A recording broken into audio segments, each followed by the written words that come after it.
Hi guys! Welcome back to my channel. For today's vlog, gagawa tayo ng beef steak. Ito yung gagamitin natin. Garlic, limoncito. We have onion to garnish and also igigisa din natin yan at saka bell pepper. So, ito yung ating karne na pinakat na ng manipis. Sa market lang to nabili guys. Ayan. So, maninipis oh. Ganyan. Yan. Paborito to ni Harold, guys. So, una natin gawin ay imamarinate natin tong ating karning baka. Lagyan natin ng maraming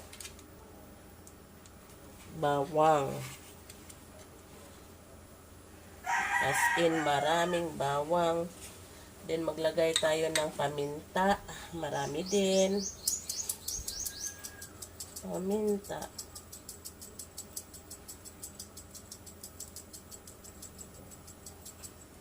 Maglagay tayo ng tuyo. So, kailangan yung tuyo natin ay marami-rami dahil ito na yung pampaalat natin. Hindi na tayo maglalagay ng asin. Ayan. At saka yung pampaasim natin ay limoncito or sa Tagalog is calamansi. So marami tayong ilalagay dahil pwede naman suka pero mas mabango tong calamansi. Yan. I-marinate natin to guys ng mga about at least 30 minutes bago natin i-prito para sumuot yung lasa niya.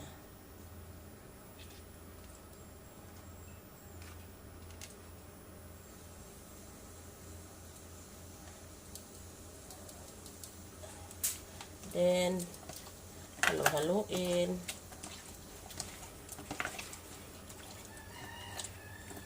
Kailangan ma-distribute yung alat at saka asim.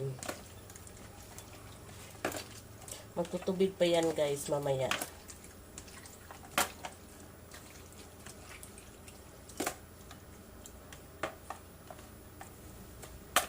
Sige, marinate natin yan ng 30 minutes.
So, dito guys, gisa natin yung sobra ng pang-garnish natin na onion.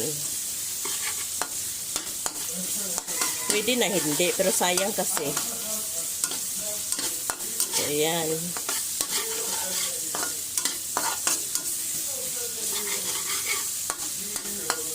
Tapos guys, yung ating piniritong karne, ilagay na natin dyan.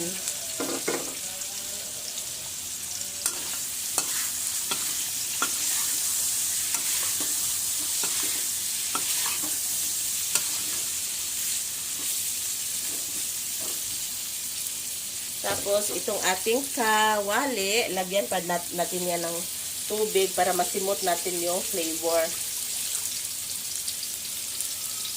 Yan. Damihan din natin ng tubig dahil papakuluin pa natin yan at papalambutin. And remember yung ating marinade. Ilalagay din natin to dito. So, ayan. Papakuluan natin to. Then, isimmer natin until na maging malambot itong ating karning baka. Pero kulang pa yan ng tubig dahil baka nga yan. So, matigas. Yan, dagdagan pa natin. So, ayan guys. Diba kumulo na yan? Next natin gawin ay isimmer natin yan. Dahil yan din tip natin guys. Whatever meat, pag kumulo na, mas makakabuti na hinaang masyado yung apoy. That's we call the simmering. Para maging malambot siya madaling malambot siya compare sa pinalakasan natin yung apoy.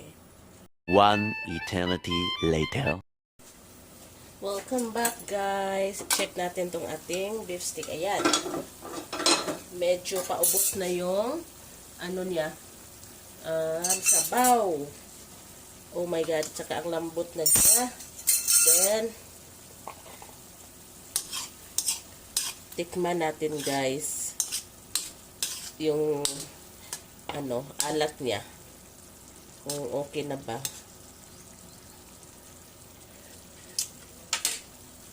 So, kulang pa. Dagdagan natin or timplahan natin ng magic sarap. Ayan.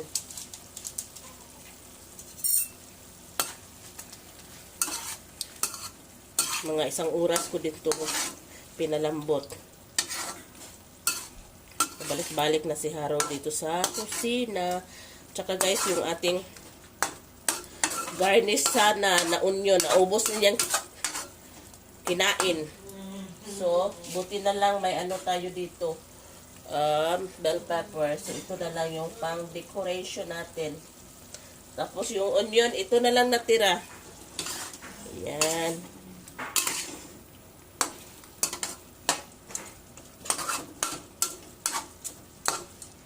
Then, magdagdag tayo guys ng pampalapot, which is slurry natin is cornstarch and water. Yan. So, masarap guys.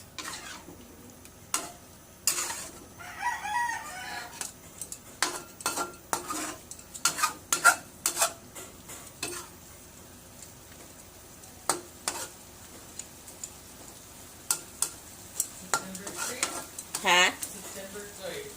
Nga naman ang September 3. What is in September 3?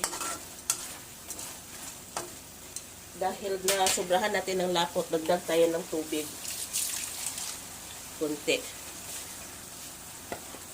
Para mabalance yung lapot, guys. Ayan.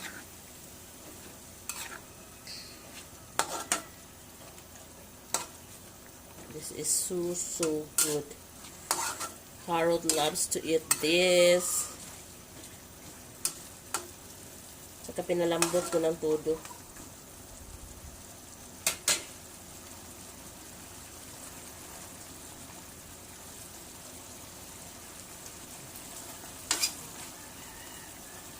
Tikman.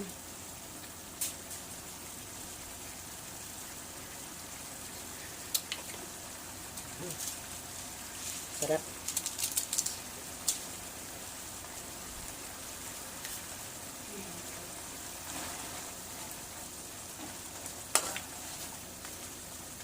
Masarap.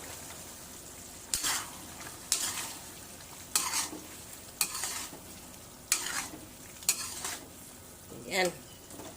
Done na yan, guys. So, kain na tayo.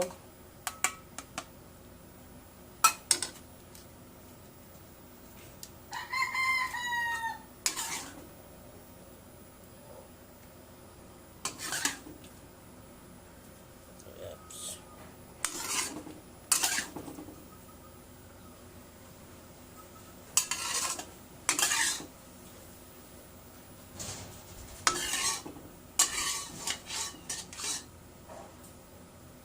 Yung ating beef steak, guys. Ayan. Napakasarap. Ayan. Beef steak ni Harold. Ito yung beef steak ni Harold. Ayan.